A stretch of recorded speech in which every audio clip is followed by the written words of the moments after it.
Kodole, hlala la mfana. Lalela ngikutshela. Lento ngeke ngakukhuza ngathi musu ukhuluma izinto ongenabo ubufakazi bazo. 1, umeya wabaqulusi ngikuchazela ukuthi yena noMaZulu batholane kuphi. Umeya wasebaqulusini waye nonkosikazi wakhe owashonayo. Ngaleso sikhathi kundlula lo mama emhlabeni owayethandana owayegane umeya wabaqulusi. uMaZulu wayevela esebenza kwamasipala. Wayitholela ke yena intombi enguMaZulu baganana. Ayikho ke lento eshoyo ingamanga. 2, ayeke impela amanga ngoba azokulimaza. Umeya weZululand akanayo unkosikazi osebenza emanzini. Uyitholela intombi, wayiqonyelwa intombi enonkosikazi wedwa wayehlala ekhaya. Namanje lo nkosikazi uhlala ekhaya. Lo wesibili uzeshelele yena esebenza kwa-technical not emanzini. 3, laba bafana othi umuntu othi wayemfaka umkhwanazi wamfaka emsebenzini. Wena sengibonile. Lokhu ngicinga ukuthi yipi lengane okhuluma ngayo kaMkhwanazi esebenza kwagesi. Lapha kwagesi la ehlobane umuntu osebenza khona. Umgovu ngokwaXhakaza, uStumo ngokwaButhelezi, uLifa ngokwaButhelezi, umfana kaDlodlo. Abantu abalapha umthembu. Bese kuba ngama-assistant omanene namanye amantombazana. Ayikho ingane yomfana lapha la kameya noma yakwaMkhwanazi. Ayekeke amanga. Inkinga ukuthi laba bafana uyakwazi ukubabiza abathumela abathuma khona. Senithi ingane zabo ngoba ningabazi ukuthi abakwabani. Engusizeke. Awukwazi ukukhuluma ngecorruption wena. Wena siqu sakho nje. Awukwazi ukukhuluma ngecorruption. Uma ukhuluma ngecorruption, uthini ngocomrade wakho manje osesikhundleni onguWillis Mchunu? Ophume kwa-ANC emiselwe ecorruption ela eKZN. Uthini ngaye? Uright yena bene corruption. Uthini ngoZuma? Enaze natapa eboshelwa yona icorruption. Engikutsheneke futhi.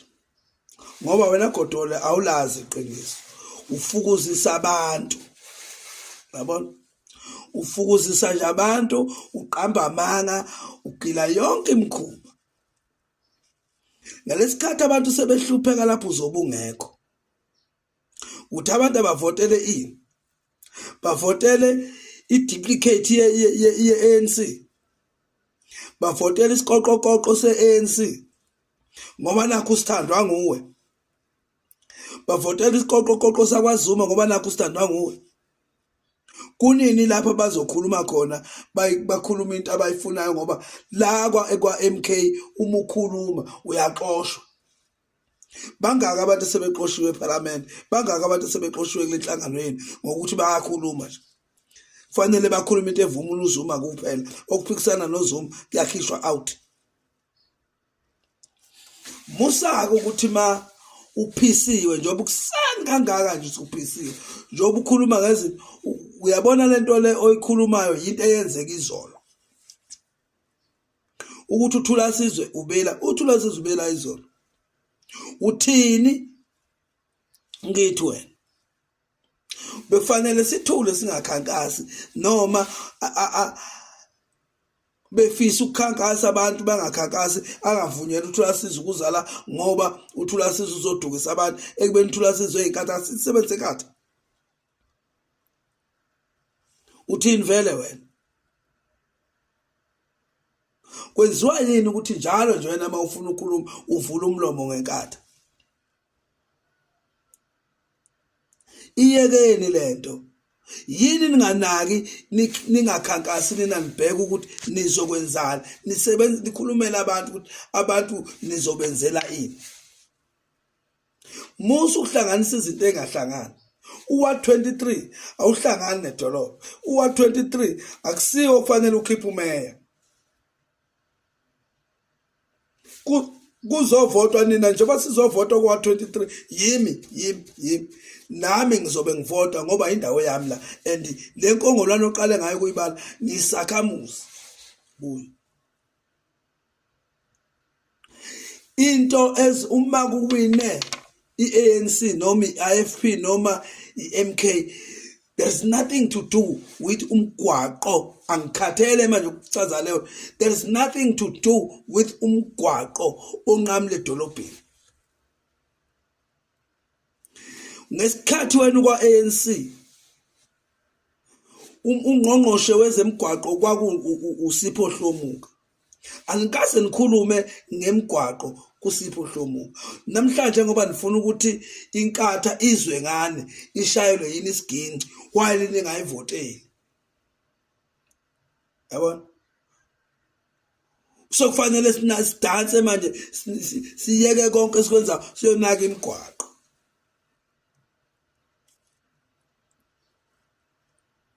Ngesikhathi sikwa-ANC anikaze ninake leyo mgwaqo. Uthini vele wena? Uqale nini ukubona ukuthi inkatha ingamasela? Yiliphi imuphi umuntu oseke waboshwa noma wathetha amacala okweba njengobaba wenu la enkatheni? Lalelani, asisangene sonke Godole, futhi asithatheki sonke. Kumanje niphendla imigwaqo, niphendla indlela yokubuyela emuva kwa-ANC. Lo nithi niyawuzona. Bese nithi abantu abayeke ukuvotela amanye amaqembu, abavotele nina khona nizobuyela kwa-ANC nothatha ANC. Yithi kufanele senze lokho? Sasinani kwa-ANC? Sibhizi kabi Godole, sibhizi nje sibhizi. And ngifuna ukutshela mina siyabembesa, sisazobembesa ubuyayo. Umembeso nje into ekhona. Angithi nithi iqembu lamagida ingoma isazogidwa nje. Futhi sizoyigida mfana wami koze kushawulwe 4. Shawulwe 5. Siyigida selwendlula ukhetho. Ngoba thina sikhankasa ngabantu bala, wena laba bathi othi uyabadukisa, sihamba labo impela laba bathi uyabadukisa. Yabona? Wena uletha abantu bangaphandle bazodukisa abantu la, thina abantu bala abasavuma ukuduka. Letha abantu bebuyela kwa-ANC besuka kwa-MK uthi abantu abavotela leyo doti.